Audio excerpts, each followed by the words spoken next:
Bonjour tout le monde et bienvenue dans cette nouvelle vidéo. Donc aujourd'hui on va parler moniteur. Aujourd'hui je vais vous présenter le moniteur de chez Checkmate. Comme d'habitude, comme pour toutes mes vidéos, je n'ai aucun partenariat. C'est vraiment un produit que j'ai acheté, que je vais tester en profondeur, vous donner mon avis personnel dessus. Donc pour ceux qui ne connaissent pas le moniteur Checkmate, c'est un moniteur 4 tiers. Voilà, beau moniteur 4 tiers avec une dalle IPS qui est magnifique. Et ce moniteur permet différentes choses. Donc déjà, il a l'haut-parleur sur le côté, mais il permet, avec différents racks, de faire différentes choses que je vais vous présenter dans cette vidéo. Donc c'est un moniteur qui est sorti il y a un petit moment déjà, il y a 1 an ou 2, je crois. Quand j'avais vu passer, je m'étais posé la question, est-ce que je le prends, je le prends pas? Les photos que je voyais, la dalle avait l'air d'être top, mais le reste avait l'air d'être vraiment cheap. Donc je savais pas trop. Voilà, je sais pas trop. Quand je me suis mis à développer sur Mega Drive, j'étais à la recherche d'un moniteur 4 tiers. Donc voilà, j'aime bien avoir un moniteur qui correspond à la machine sur laquelle je développe. Donc je voulais vraiment un 4 tiers. Et donc j'avais failli le prendre et puis finalement j'avais pris une autre marque. J'avais pris un moniteur ISO, qui est un moniteur fait pour le médical, qui est une dinguerie absolue. C'est un 24 pouces 4 tiers. L'image est hallucinante, ça a tombé par terre. Franchement, il est parfait, mais parfait sur l'image, il est vraiment violent. Son seul défaut, et qui n'est pas des moindres, il accepte que du 60 Hz. Voilà. On va lancer n'importe quel signal, il veut pas. Il prend pas. Il prend que du 60 Hz. Donc, ça bloque quand même pour pas mal de machines. Donc, pour un Mega Drive, ça passe nickel, parce que je suis en NTSC ou en JAP. Donc voilà, ça fonctionne nickel. Mais pour les autres machines, c'est un peu chiant. Et là, ce qui s'est passé, il y a quelques jours, j'étais au NAS, il y a une personne qui l'avait, donc j'ai pu le voir en vrai. Et en vrai, j'ai pu me rendre compte vraiment du rendu, du plastique, tout ça, et c'était vraiment top. Alors j'ai vu la version noire, là c'est la version blanche, mais c'était vraiment super top. La dalle était vraiment nickel, après il y a des défauts, mais ça, je vous expliquerai ça en vidéo. Donc voilà, j'étais bluffé par la qualité du produit, je m'attendais à un produit de moins bonne qualité. Et donc, j'ai décidé d'en prendre un pour plusieurs raisons. Parce que je cherche un moniteur 4 tiers nickel pour mon X68000. Donc, pour avancer en 15 et 24 Hz. Je cherche ça à tout prix. Donc, j'espère qu'il le gère. Et surtout, je voulais un moniteur 4 tiers pour mon Amiga 4000. Donc, voilà. Moniteur 4 tiers pour l'Amiga 4000, ça va être nickel. Parfait look rétro. Et puis, j'espère le X68000 va tourner nickel dessus. Bien sûr, c'est compatible avec plein d'autres machines. Et je vais vous faire une grosse vidéo test avec plein de machines. Je vais vraiment prendre le temps de faire ça vraiment nickel et on va voir qu'est-ce qui passe, qu'est-ce qui passe pas, est-ce que l'image est bonne et tout ça. Voilà. Donc, je viens juste de le recevoir, je ne l'ai pas encore ouvert.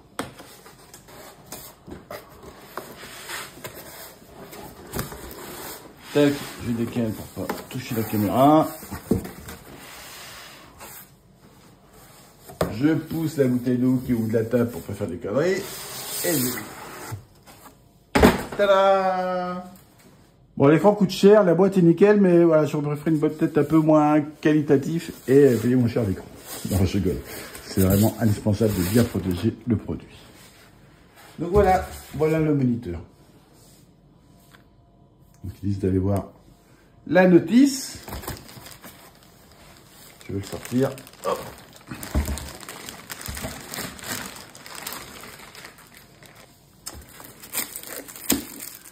Il y a une télécommande.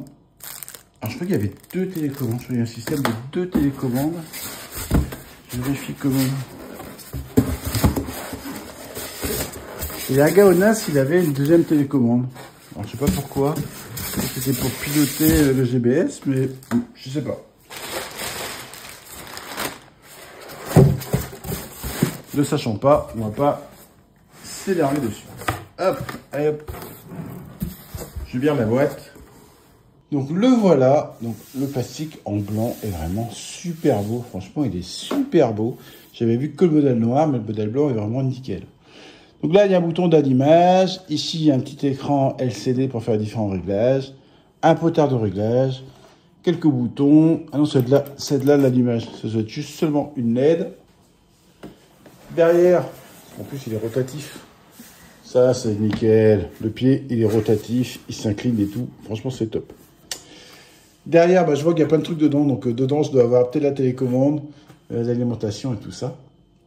Donc, j'ai 3 racks. Voilà, vous voyez, j'ai 3 racks installés dedans. Donc j'ai le premier rack qui est le rack standard, donc qui permet différentes entrées composites, voilà. Du HDMI, du S-Vidéo, là il y a des jacks, du VGA, encore du HDMI, de l'USB, voilà. Bien complet. Moi, j'ai rajouté ceci par-dessus. On va l'ouvrir, je vais vous montrer les racks. Donc derrière, je vais pas enlever le rack qui est là, parce que c'est le rack par défaut, je sais pas trop comment c'est raccordé. Alors le rack du haut, hop, je l'enlève, hop. Dedans, il y a différentes choses. C'est le rack qui est prévu pour le Mister. Voilà, c'est un rack spécialement prévu pour le Mister FPGA. Donc le Mister FPGA, là, il se démonte. La carte USB va là, le 2.10 va là, ici interrupteur. Je vais vous montrer ça en vidéo. Le Mister FPGA va dedans. J'aurai le Mister FPGA tout le temps dedans. Et devant, clac, je switch et je suis en Mister FPGA. Voilà. Donc ce rack-là, c'est tout simplement un upscaler. C'est basé sur du GBSC, donc c'est une grosse variante quand même. Il y a un module Wi-Fi ici pour pouvoir le régler directement à partir d'un navigateur internet, c'est beaucoup plus facile. Et donc ce boîtier-là permet d'upscaler différents signaux. Par exemple, à partir de la Péritel, on peut avoir comme ça une image upscalée directement en HDMI. Je vais d'abord lire la doc, je vais ensuite brancher le Mister et je vais ensuite essayer différentes machines dessus et je vais vous donner mon avis. Donc cette démo est un peu en deux parties. Tout ce que vous avez vu jusqu'à présent, c'est vraiment, je sors l'écran du carton et je vous détaille un peu ce qu'il y a en fonction de tout ça. Je me suis un peu trompé, mais c'est pas grave.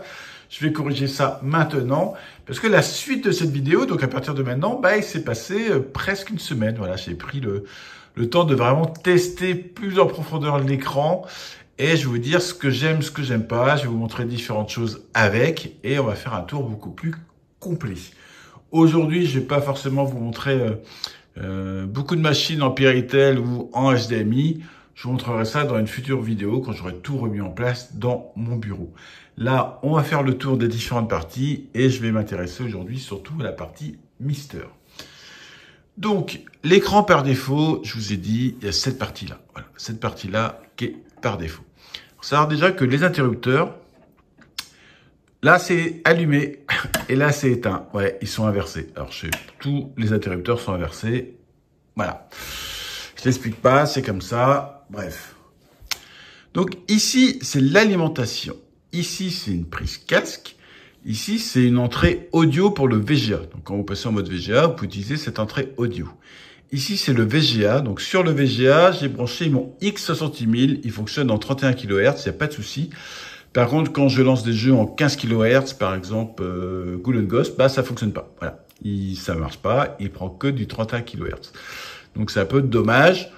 Après, c'est pas trop grave non plus. Mon X60000, il est branché sur un OCC que je branche sur une entrée HDMI et ça fonctionne très bien sur cet écran. Mais voilà, faut savoir, c'est que du 31 kHz. Ici, c'est l'entrée HDMI 1. Voilà, la 1, elle est ici. C'est un peu l'entrée principale, on va dire. C'est celle-là. C'est sur celle-là que j'ai branché mon Amiga 4000. Ici, c'est une sortie. Vous avez une sortie HDMI. Donc, vous pouvez brancher un deuxième écran dessus si vous voulez, si vous avez besoin. Par exemple, vous utilisez l'upscaler là, vous sortez le deuxième écran dessus. Ici, ce sont des prises USB. Alors, les prises USB, elles servent d'alimentation. Mais j'ai pas testé dans le menu. À première vue, on peut lancer des films, regarder des photos, tout ça. Voilà. Il y a un petit player intégré à l'écran. J'ai pas testé. Mais c'est possible à première vue sur les deux prises que dans le menu, on voit cette option. Maintenant, j'ai pas testé.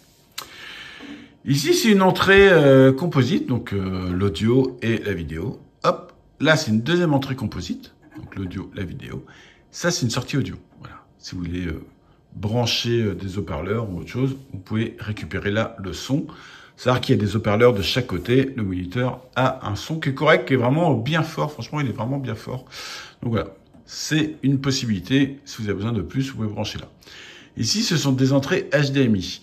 Donc 1, 2, 3, 4. Je crois que c'est dans cet ordre-là, ou 2, 3, 4, on s'en fout. Enfin, 2, 3, 4 sont là. Voilà. 1, 2, 3, 4. Donc ça, c'est par défaut pour tout le monde. Plus, dedans, il a deux autres prises HDMI, la prise HDMI 5 et 6, et deux autres prises USB pour alimenter autre chose. Par exemple, le Mister. Mais je vais revenir dessus. Cette partie-là, donc cette partie-là qui sert d'upscaler, donc qui est sous GBS. Alors vous voyez, j'ai déjà cassé une vis. Ouais. En serrant, la vis, elle a cassé. Alors, vous le savez, hein, je suis tétraplégique. Je ne ressens pas tout dans cette main-là. Donc peut-être que j'ai un peu trop forcé. Je sais pas trop, mais la vis a cassé. Donc c'est un peu dommage. Et cette carte est un peu délicate à enlever et à mettre. Alors, je sais pas, parce qu'elle a vraiment cassé à ras. Il faut vraiment que je redémonte pour essayer d'enlever et mettre une autre vis, ou je laisse comme ça. Je ne sais pas trop encore. Donc sur cette partie-là, il y a ici, ils appellent du RGBI. Je ne sais pas ce que c'est. En plus, voilà, c'est dans l'autre sens. C'est en mâle, c'est pas en femelle. Donc je sais pas. RGBI, je sais pas. Ça, c'est pour les réglages écran monochrome. Il y a les deux styles d'écran monochrome. Tout ça, c'est du réglage, voilà, différentes couleurs, comme à l'époque. Une prise Péritel, une prise antenne. Donc ici du component, je crois que c'est ça, ouais, avec les 5 prises. Donc c'est 3 là, les 2 pour l'audio et les 3 là pour la vidéo. Et ici une S-Vidéo. Pour l'instant, j'ai seulement testé la Péritel. J'ai d'abord branché la Neo Geo dessus, j'arrivais pas à avoir de signal, vous comprenez pas, c'était un vrai bordel. J'ai branché la Mega Drive Jap dessus, j'arrivais pas, un vrai bordel, j'arrivais pas. Voilà, je comprenais pas comment récupérer le signal. Et donc, il faut passer en VGA. Ouais, faut mettre VGA comme si c'était sur cette prise-là. Démarrer d'abord l'écran et après, quand je démarre la console, ça bascule directement sur l'écran. Et donc, j'ai pu brancher comme ça le Mega Drive et franchement, l'image est super belle. Franchement, il n'y a pas de souci là-dessus. Il faut savoir que ça accepte seulement du RGB. Voilà. Si votre machine n'est pas RGB, ça fonctionnera pas, mais ça accepte du RGB. J'ai pas encore testé le reste. Je vais tester, alors je vais pas tester toutes les machines que j'ai, mais n'hésitez pas à me dire, vous savez à peu près ce que j'ai comme machine, j'ai beaucoup de machines. S'il y a des machines que vous voulez vraiment voir en test, n'hésitez pas, vous me dites, et puis je vous teste dessus, je vous dirai comment ça rend, enfin je vous montrerai en vidéo comment ça rend. Mais je vais vraiment prendre le temps de faire une autre vidéo en présentant cette partie-là, par contre plus en septembre, parce que là j'ai vraiment envie d'avancer un peu sur mon Amiga 4000. Donc voilà. Ça peut être intéressant. Je dois avoir, oh putain, c'est pas je l'ai mise. J'ai une téléscore, le Pong de téléscore. Alors, si ça accepte ce signal-là, ça pourrait être sympa. J'en ai aucune idée. Cette partie-là, c'est le Mister. Donc là, je vais vous montrer une photo de Mister installé côté intérieur.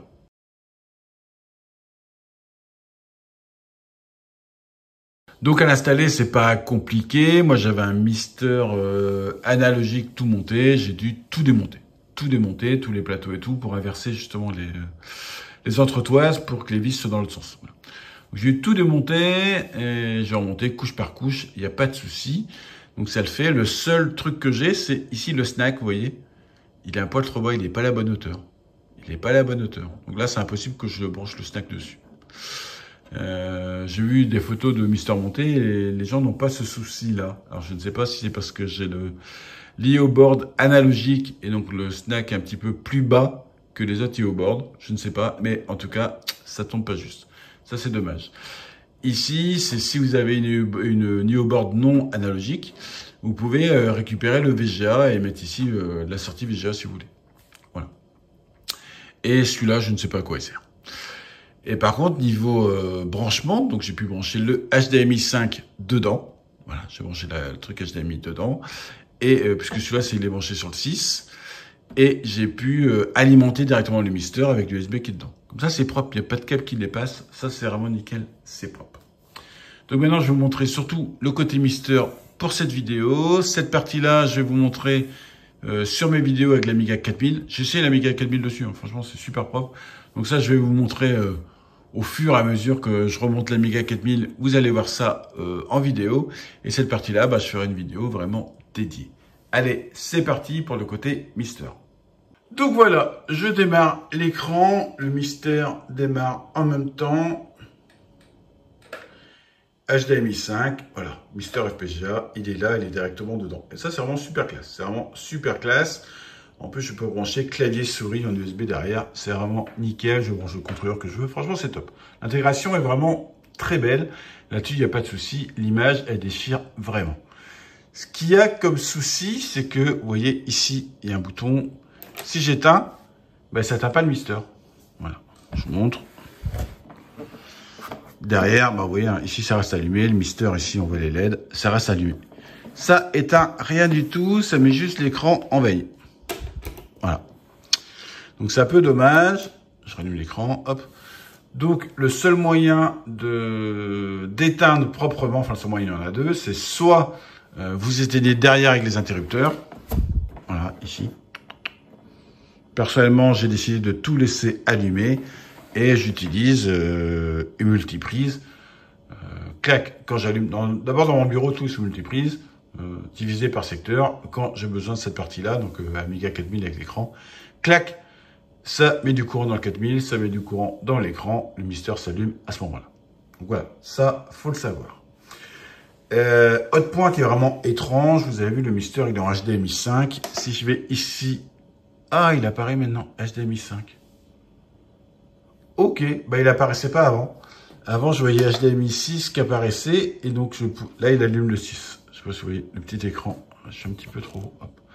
Le petit écran, il vient de s'allumer, donc il vient d'allumer le 6, qui est le GBS. Voilà, il vient de s'allumer. Hop, je remonte pour que vous ayez l'image un peu plus nickel.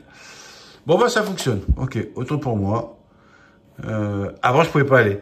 Donc c'était chiant, je pouvais pas choisir à partir d'ici l'HDMI 5. Donc si on va refaire un essai quand même. On va faire un essai juste pour voir. J'aurais éteint tout. J'éteins le Mister. Je démarre l'écran.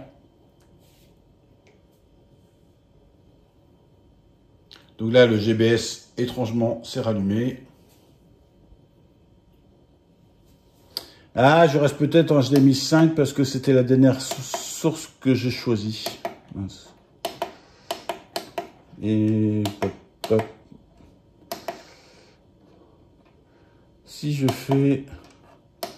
Ah oui, mais j'ai que le 1 et le 5. Ok. Bah c'est bizarre. Franchement, c'est bizarre. Je rallume le Mister. Ce truc d'écran, c'est vraiment foutu étrangement. Ok. J'arrivais pas jusqu'à présent à l'avoir dedans. Là, je l'ai. Tant mieux. J'ai peut-être raté un truc. J'étais obligé avec la télécommande d'appuyer HDMI jusqu'à arriver au 5. Bon. L'effet Bonaldi inversé. Là, ça fonctionne. Tant mieux. Donc là, je vais vous montrer vite fait quelques corps. Alors bien sûr, ça rend toujours moins bien en vidéo.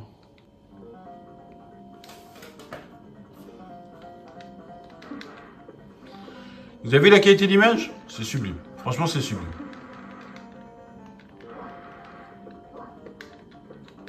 De l'IPS, il n'y a pas à dire. C'est comme mon ISO. Mon ISO est en l'IPS. Je trouve plus fin au niveau couleur l'ISO, mais franchement, c'est vraiment sublime.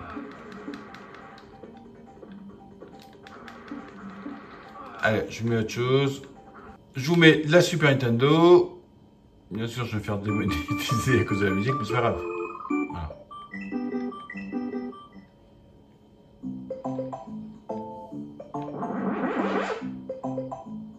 L'image est vraiment super belle. Donc on passe maintenant sur la Mega Drive. Je vais peut-être baisser un petit peu comme le volume. Je vais montrer un peu la fluidité. Mais déjà, vous voyez la qualité d'image. Franchement, c'est super beau. Je suis obligé de me décaler parce que sinon je joue avec le retour écran, c'est pas terrible. Merde.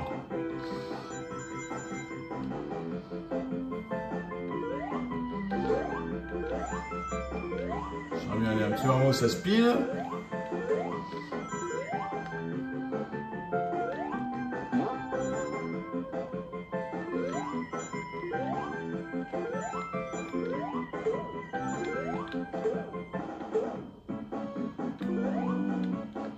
J'aurais voulu aller. Ah là là là, j'ai pas la vitesse.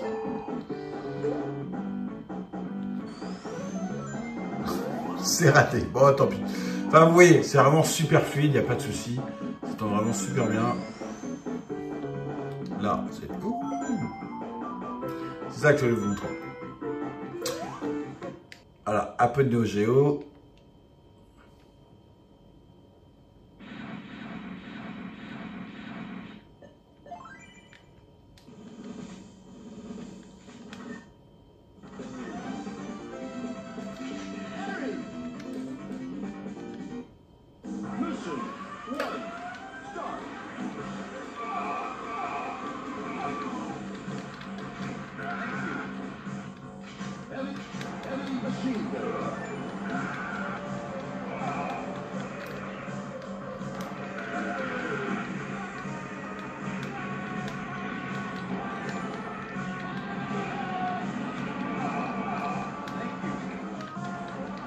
Et pareil pour les ordinateurs, là, vous voyez, là c'est le CPC, je vais vraiment rapprocher.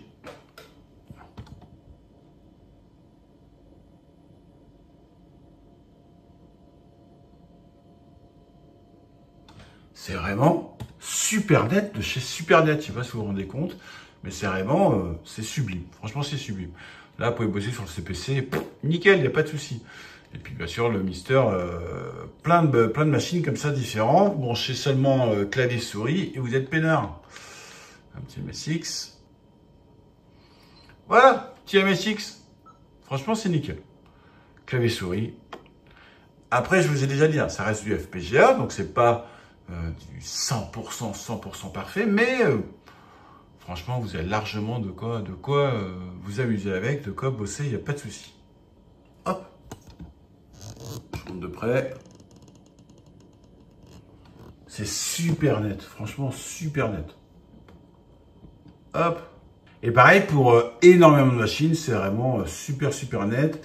Un truc qui n'était pas terrible, c'était la Saturn. Mais après, c'est la Saturn. Voilà, vous voyez, c'est un peu... Alors, avec Tonton, on a commencé à bosser sur un... Mince. Je vous parle en même temps. On a commencé à bosser sur un fichier INI spécialement pour Checkmate, en repassant un peu sur tous les corps pour tout régler. On va voir s'il y a moyen d'améliorer cela. En tout cas, voilà, ça tourne, c'est vraiment nickel, quoi. Je peux... un petit Shinobi, hop. Voilà. Mission 1.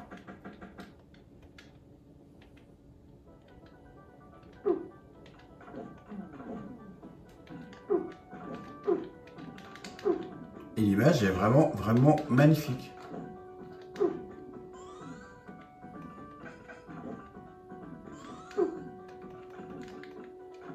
Donc voilà, c'est à peu près tout pour cette vidéo. C'était vraiment sur la partie Mister. Si vous avez un Mister FPGA, que vous cherchez un écran où l'image est super belle, donc un écran 4 tiers avec une image IPS, franchement, n'hésitez pas, prenez-le. N'hésitez pas, prenez-le, c'est nickel.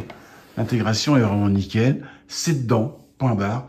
Vous avez besoin de vous déplacer, il y a une poignée ici en haut de l'écran, vous prenez, je vous montre, hop, une poignée ici, vous prenez la poignée, vous baladez en vacances avec votre écran, voilà, vous l'amenez n'importe où.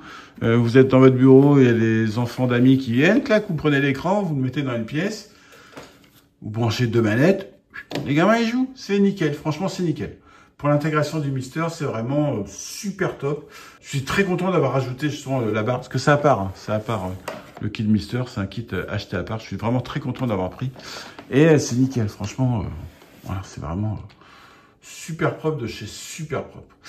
Donc voilà, c'est tout pour cette vidéo. Comme je vous l'ai dit tout à l'heure, je vous ferai vraiment une vidéo à part pour toute cette partie-là.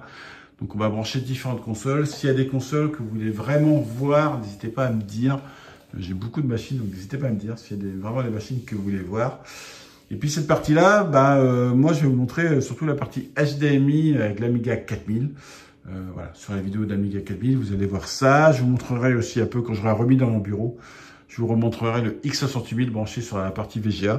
Dommage, ça ne gère pas toutes les fréquences, mais sinon c'est vraiment super classe. Donc je vous montrerai ça, voilà, quand tout sera remis dans mon bureau.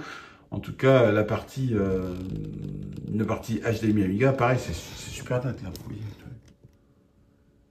C'est vraiment super net. L'écran est de très grande qualité. Donc voilà, c'est tout pour cette vidéo. Allez, bye bye tout le monde. Qui va bien délivrer.